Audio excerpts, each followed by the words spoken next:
Okay. Hello, dear friends. Good afternoon. Such a beautiful, beautiful afternoon. Okay, let me sit comfortable and we read the book Royal Academy of Arts Painting, a Young Artist's Guide. Elizabeth Waters and Annie Harris. So I got it from an old book sale. Look at this. This is quite interesting. Patterns, colors, textures, and composition. There is so much to talk about this painting, right? Stamping, different kind of way, and use fork to do it, to create different texture, for create different a variety of interest, and some just tears on paper, or yeah, it's very, there is a lot to talk about. Okay, let's go. Introduction to painting. And also this week I just know that I just received an email. I am part of National Art Teachers Association, so everyone art teacher is, and I just received their email. This week is the week of art education. So let's do it. Introduction to painting. People have painted since prehistoric times, because painting is a way of showing others how you see the world and what you feel about it. Paint is an expressive, exciting, and colorful substance. There are other ways of making art, such as drawing and sculpting, but this book helps you to explore what is special about painting. Each page introduces an aspect of painting, such as shape, movement, or composition, and encourages you to look out for these things in your world and in other artists' work, which is very true. Painting, if we only have one standard, such as pretty, such as big, such as repetitive. Anyway, if we put one aspect of standard, of rubric, to see what an art piece is, then a lot of beautiful, a lot of interesting, a lot of outrageous artwork will be out of the gate. So painting is very personal, is very perspective, and this is what I love about this book. Is it opens up to us so that we can appreciate painting, appreciate art from different perspective, from different lens. Do I make sense? Early painter. The earliest painting were of wild animals, such as this bison. The paintings were rubbed onto cave walls with colors made from soils and burnt wood by hunters. They hoped that the images would magically help them in their hunt for food. Well, this might be a little bit a stretch of imagination. We do not know what they were thinking about. We use our imagination to imagine what they are imagining. So paints, the very original paints came from everything natural, burnt wood, because charcoal is black, and some of the minerals itself has color, right? Turquoise came from a kind of a blue mineral, CuSO2, 硫酸铜, 无水硫酸铜, come from natural elements, some flower, leaf, beetroots, all this stains our clothes.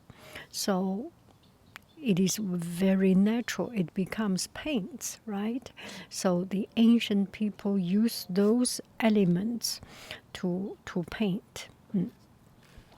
Going to galleries, we can only show photograph of paintings on this page. So you may want to go and find original paintings by some of the artists in a gallery or museum. This is what we go all the time, right? When you see the paintings, you may be surprised to discover how different their actual size, color, and texture made them seem, which is very true. Sometimes we see Mona Lisa. I remember the first time I went to Louvre and saw the Mona Lisa painting, I was thinking, because every time you see Mona Lisa painting, it's beautiful. It's Da Vinci's Mona Lisa painting. It's a very refined painting. You can zoom. At that time, there was no zoom. You can zoom in and see the detail, even the crack of it, the paint, crack of the paint. So I was thinking, everyone was thinking, oh, Mona Lisa painting must be so big, must be a huge piece. And when you go to Louvre, you see it's actually a quite small piece of painting. So going to museum, one thing is to see the real size of it, the real color, how it used. And the most important thing, you go to a museum, is its spirit. And this is why I really admire original painting, and I myself, as much as possible, I do original painting. If I do bookmark, I make my original painting.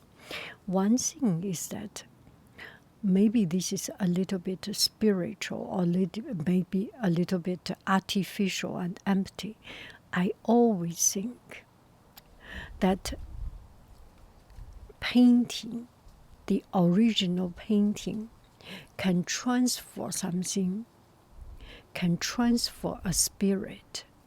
You have a piece of original painting, and that painting itself brings a lot of energy of the artist, of the person who produced it, that use hand to paint, the stroke. I just have that feeling that good things can talk, original things can talk, spirit can transfer, can radiate, can spread in its most original form. So as much as possible, go to museum. Sometimes I do museum video, and the best thing, nothing compare. You go there and standing in front of it, and sometimes the energy, bang, bang, bang, bang, just shaking you, and it's very powerful. Looking at paintings, When paintings are hung in galleries, you may see links between one painting and another.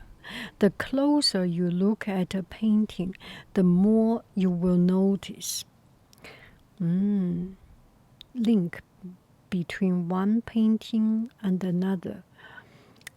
Well, this is depending on the arrangement of the painting, which is quite true.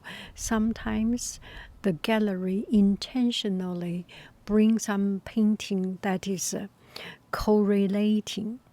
It's landscape, everything is landscape, or sometimes they bring something that is contrast. I remember there was one time in Asian Art Museum, beside the ceramic, and there are modern art. And it's just very interesting that how they correlate each other. And in Diyang Art Museum, every springtime, they have this bouquet de fleurs. It's local horticulture artists or local or flower artists. They make flower sculpture, flower arrangement in front of a piece of art. So the whole museum have several dedicated places, and in front of that piece of painting, people or these selected flower artists, they will make a piece of flower arrangement in relation to that particular piece of painting, inspired by, contrast to, complement to, whichever way you have the freedom to recreate another piece of painting, which is quite interesting. You will see people's comprehension, people's expression very differently. And it got, some people like it, and some people do not like it. And just to see people's react to it is also very interesting. Some people say it gets the museum too crowded, suddenly getting too many people. And some people say it's very inspiring to see other people reflect on painting. I just find it very interesting. Okay, keep on. Piero della Francesca. Piero, la nativity, la Navidad. Navidad, n'est-ce pas? Feliz Navidad, the birth. Learning from other artists. In this book, you will find paintings by artists from different times and countries. Try making a sketch of a painting in order to understand it better, or use one to inspire a painting of your own. Below, you can see a painting by 5 children, aged 9, based on Piero, the Nativity. Oh, this is very interesting. Only 9 years old. Okay, so let's talk about how we learn from an art piece. This is very interesting. It's like going to museum. There are different ways of learning. For a children to learn this, they can copy the shape and copy people with guitar. This is a very, very very interesting, and it's a very good way to learn, because before we have knowledge, before we have the resource of knowledge, learning from others, standing on the shoulder of greats is one of the way we learn things. Nowadays, there is just so much information, and the source of information is beyond our one lifetime to accumulate. We cannot just learn things on ourselves, on our own. We have to learn from others. Copying an art piece, on the one side, copy, on the other side, give the freedom is one of the best way. It's always interesting. It's always very resourceful to learn from great artists. And sometimes you just need to know how much you copy. For example, for a young children, sometimes when I teach class, I let them to do coloring. I let them to do tracing, because when you do not have a sense of proportion, when you do not have a sense of arrangement, just mechanically copy or mechanically, repetitively tracing is also a very successful and resultful, effective way of learning. The painting ideas, the painter's palette. Okay, tomorrow we will keep on reading this. Use oil paint, types of paint. It's about paints. It's about brushes, soft hair brush, hard hair brush, different shape of brush, very interesting, and different things to produce texture.